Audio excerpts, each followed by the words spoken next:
Pemirsa Showbiz, lebih dari 2 dekade mewarnai musik tanah air, Andin kembali menyapa para penikmat musik lewat album studio ke-9-nya yang bertajuk Sehidup Semusik. Tapi pertanyaannya bagaimana ya, seorang Andin ini bisa merangkum cerita hidupnya ke dalam karya terbarunya. Dan rekan saya, Sheha Al-Hadar berbincang langsung nih dengan Andin untuk membahas kisah emosional di balik proses lahirnya album yang katanya sangat personal ini pemirsa. Ini dia. Ladies and gentlemen, welcome to Andin's new mixtape. Here is Sehidup Semusik.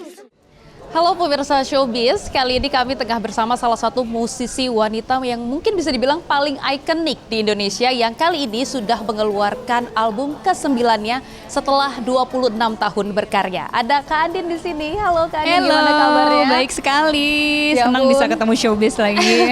Kak Andin ini mengeluarkan album ke-9 setelah 26 tahun berkarya. Yes. Judulnya Sehidup Semusik. Ini tadi aku udah dengerin dan mungkin bisa diceritain dong Kak, perjalanan ataupun filosofi di balik album dari Sehidup Semusik ini.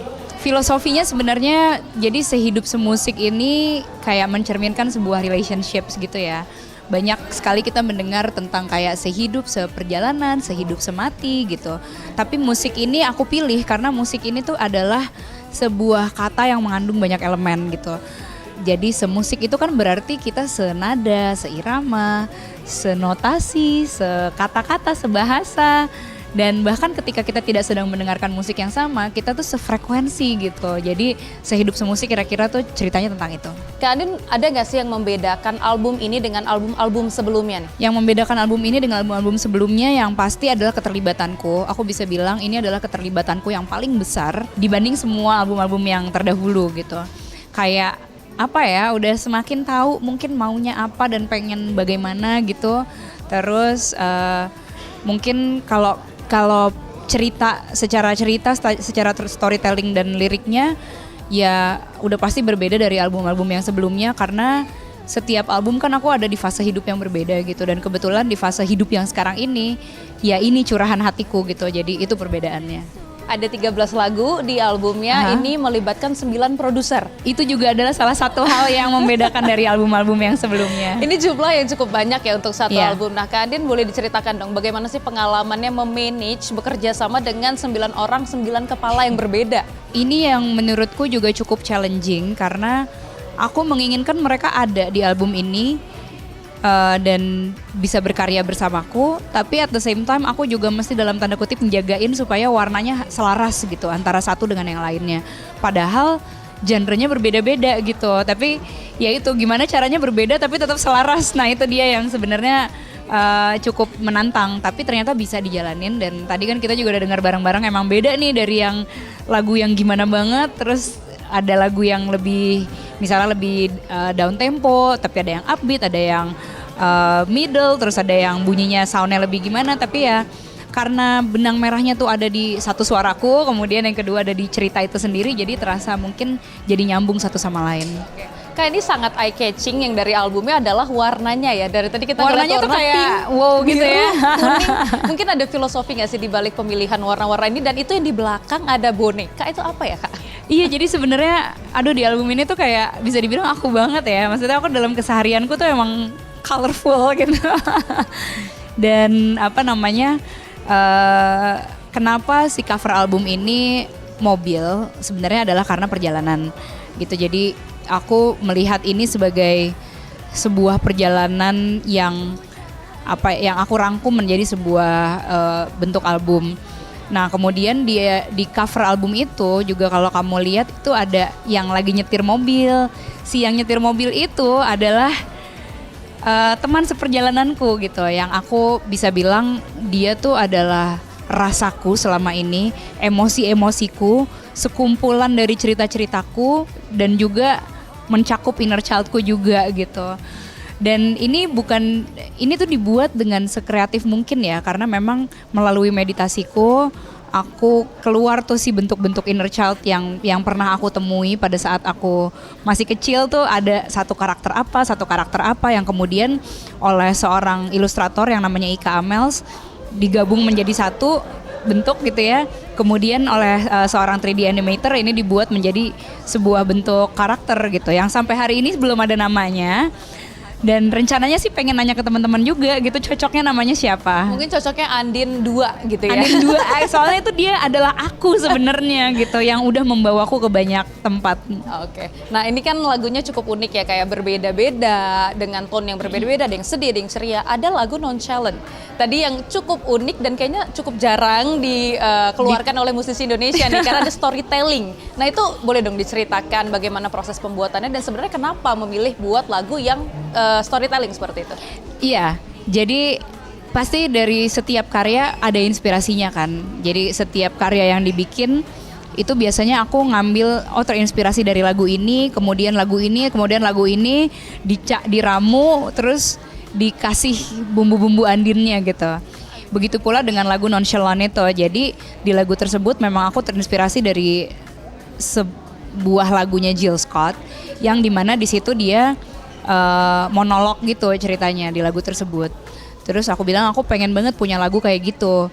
Tapi berarti aku harus ngambil sebuah angle cerita yang kira-kira seru buat diceritain. Tapi kan ceritanya memang juga harus personal gitu kan. Jadi akhirnya aku ngeliat jurnalku gitu, apa yang seru buat diceritain. Oh kayaknya ini nih seru buat diceritain. Dan di situ juga ada suara suamiku juga, beneran dia nge-take gitu yang kayak aku udah sampai rumah ya sayang gitu. Dan ya ide itu datang sih di studio gitu ya, kayak kalau misalnya pengen ngambil angle gimana caranya supaya kalau orang denger nggak tiba-tiba Andin bermonolog gitu, tapi lebih kayak aku pengen telepon dia untuk aku curhat gitu kan kira-kira. Dan ternyata mati teleponnya. Memang sangat personal ya, mungkin dari Andin untuk Andin. Iya, gitu deh kira-kira. Gue baru ngeh, ternyata ngomong sayang tuh nggak harus lewat kata-kata ya. Iya sih, iya kan? Halo, halo, halo, Bo. Nggak akan ada yang bisa mengalahkan rasa manusia gitu. Jadi sekalipun AI, aku yakin kayak cerita itu kan personal gitu, butuh hati untuk merasakannya. Jadi sampai saat ini sih aku merasa kayak lagu-lagu yang dihasilkan oleh AI pasti secara rasa beda gitu.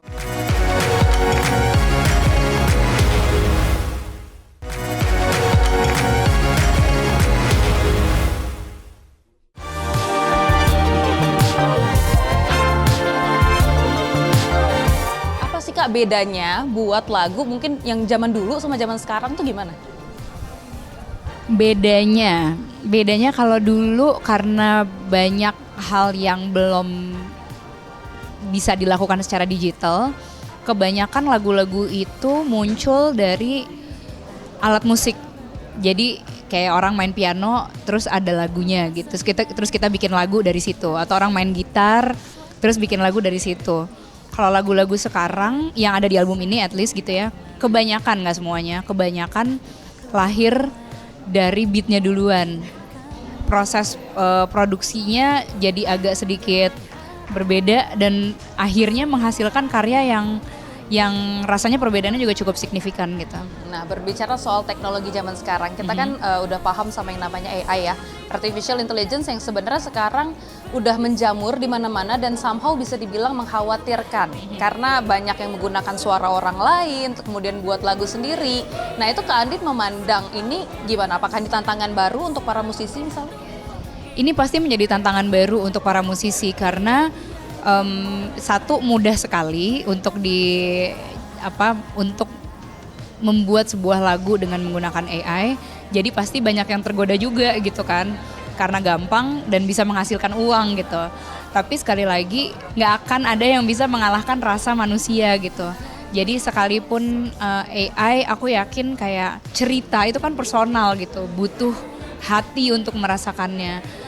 Jadi sampai saat ini sih aku merasa kayak lagu-lagu yang dihasilkan oleh AI pasti secara rasa beda gitu, nggak bisa menyamai apa yang ditulis dari dalam hati gitu. Tapi yang mengkhawatirkan sebenarnya adalah bagaimana sekarang jadi AI mempelajari karakter-karakter misalnya suara, kemudian alat-alat musik dari sebuah band, karakternya diambil untuk dijadikan referensi dari si AI tersebut. Nah itu yang mengkhawatirkan. Oke, berarti memang seharusnya AI ini ada aturannya nggak kalau Ada menurut Kak aturannya Andin ya? menurutku ketika dia mau mengambil kayak referensi untuk membentuk sebuah karakter dari si AI tersebut seharusnya tuh ada izinnya gitu menurutku Itu ya. benar banget sih. Nah, Kak Andin, kita kembali lagi ke albumnya. Iya. Apa sih pesan yang mau disampaikan dari album terbaru ini kepada masyarakat? Pesan yang ingin aku sampaikan tentang Sehidup Semusik ini, ya ini adalah album yang menurutku wajib kalian dengerin. Bukan hanya sekedar promo, tapi aku merasa album ini berbeda gitu dari album-album yang lain, dan mendengarkan album ini dari awal sampai akhir itu seperti membaca sebuah buku cerita gitu, karena memang ada cerita-cerita tersendiri yang aku coba sampaikan dari intronya sampai si Sehidup Semusiknya gitu. Jadi aku berharap teman-teman semuanya bisa punya pengalaman mendengarkan full album penuh di tengah gempuran mungkin kayak potongan-potongan lagu yang lebih pendek, kemudian mungkin yang hanya 15 detik gitu yang bisa kita dengerin di sosial media gitu, karena ada kenikmatan tersendiri untuk mendengarkan album penuh. Oke, baik. Terima kasih Kak Andin atas Thank you, waktunya. terima kasih Sekali lagi banyak. congratulations Thank buat you so much. album ke-9. Terima kasih banyak. Jelajahi cara baru mendapatkan informasi. Download Metro TV Extend sekarang.